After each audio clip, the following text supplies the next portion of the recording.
Welcome to Better Edge, a Northwestern medicine podcast for physicians. I'm Melanie Cole, and today we're highlighting Northwestern Medicine's Spine Center and study on spine surgery and ankylosing spondylitis. Joining me is Dr. Alpesh Patel. He's a professor of orthopedic and neurologic surgery at Northwestern Medicine.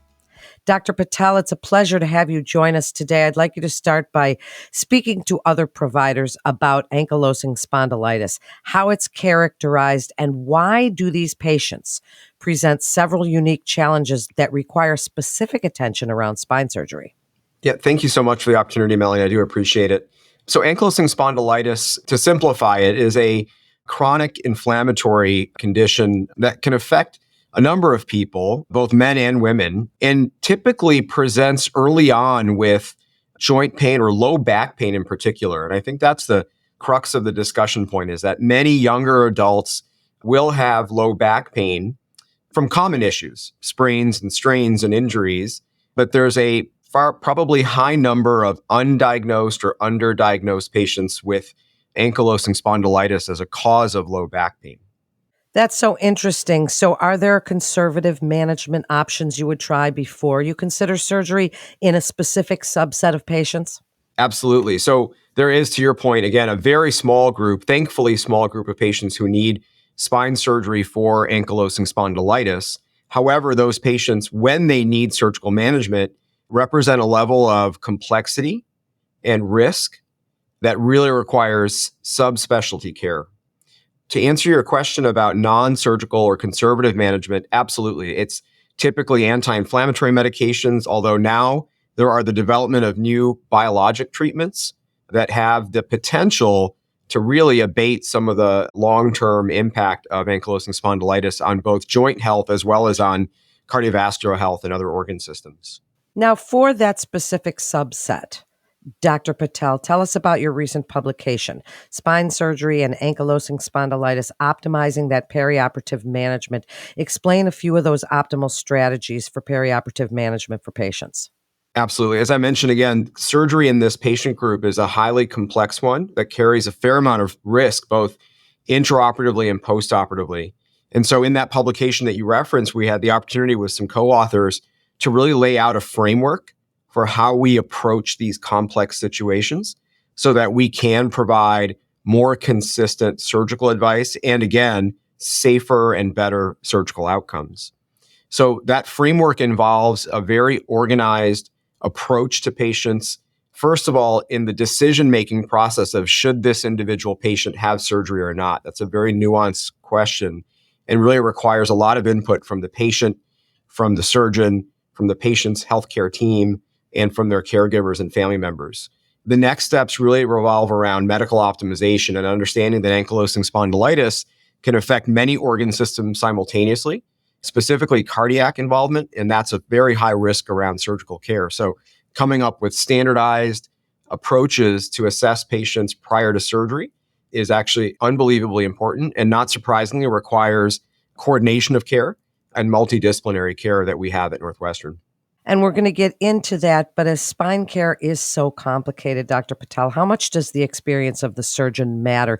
Do you have any technical considerations you'd like to just let providers know about, as this has a learning curve when you're dealing with patients such as these? Absolutely. I think the complexity of surgery in this patient population, to be very blunt, represents the highest degree of surgical complexity that we see in spine care. So individuals with ankylosing spondylitis are prone to sort of two situations where we might need to intervene as surgeons. One setting is the setting of an injury or a fracture. Patients with ankylosing spondylitis can fracture much easier than individuals without ankylosing spondylitis. And those fractures can lead to neurological injuries, spinal cord injuries, at a higher rate. And so the active management of that acutely traumatized patient population, again, requires a level of experience and technical know-how that's not commonplace and that really resides in specialized centers. The other situation where individuals need surgery is that as ankylosing spondylitis continues, it can create spinal deformities. So we may have heard about terms like such as scoliosis as one example of a curved or deformed spine. Ankylosing spondylitis has a little bit of a different situation, which is where people have a difficult time standing up. they're bent forward or pitched forward and create a lot of back pain and chronic disability. In that setting, there are surgical procedures that can be done to improve alignment and posture of the spine to help improve quality of life. But again, the technical considerations of those surgeries are very high. And again, really should only be done at specialized centers with a lot of experience, not just experienced surgeons, but really a full team of healthcare providers to help in the perioperative management of these patients. Well, I'd like you to speak about that multidisciplinary approach, Dr. Patel, as there's a high degree of coordination that's required. Speak about the pre, peri, and post-operative management and how it all ties together for better outcomes. Is EROS involved? Tell us about who all the people that are involved. Yeah, there's a lot, too many to name, I think, entirely. But the idea is that it's not just the surgeon, it's not just the patient that are going down or going through this journey together. We include our anesthesiologists, we include our hospital medicine providers to help us in the acute management of patients. We always want to involve the patient's primary care physician or provider in that discussion as well. Ultimately, the caregivers of the patients are involved. There's a lot of stakeholders, if you will, involved in that conversation. The key part is to be really methodical, consistent in how we evaluate patients prior to surgery so that, for example, at Northwestern with our spine program, every patient, high complexity like ankylosing spondylitis, low complexity like a lumbar or cervical disc herniation, goes through a very regimented perioperative assessment that's standardized. And we really, really track that closely to ensure that we're providing that high level of quality of care, but delivering it in a very consistent manner across all of our patients. One of the things I've seen that is so exciting in your field, Dr. Patel, is AI and other innovative technologies that are making spine surgeries more accurate, safer, accessible. Can you speak about what's exciting? Oh my gosh, absolutely. This whole field is super exciting. And as we think maybe about the use case of an artificial intelligence, this idea around perioperative optimization or risk stratification is where predictive analytics that an AI algorithm might bring to the table could be really valuable. We have a group working within our department, really building out the infrastructure for good predictive analytics to look at postoperative outcomes and how they might relate to perioperative management. So it's a super exciting field. It's one that we're just scratching the surface of. I'm excited that in the next 5 to 6 years, we'll see a substantial amount of progress that really not just scratches an academic itch, but really solves a problem for surgeons, for patients in the delivery of safe, reproducible surgical care.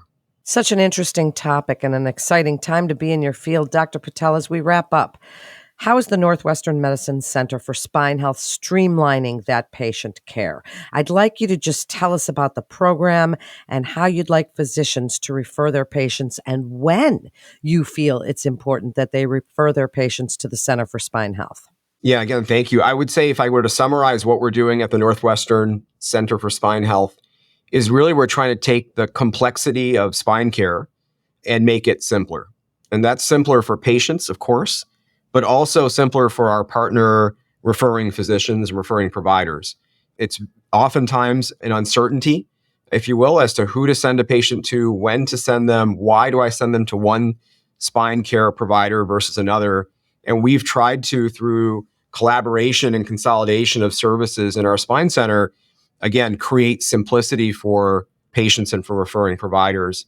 Basically, we're trying to take that burden off their shoulders. So I would say to answer your question of when should they send a patient to our spine center is really at any spectrum or any point in the continuum of a low back or a neck or a neurological event where whether it's early or relatively late, if there's a thought that, my patient might benefit from advice from our spine specialist at Northwestern, they should send that patient to us and let us take on the complexity and unburden them from their practices.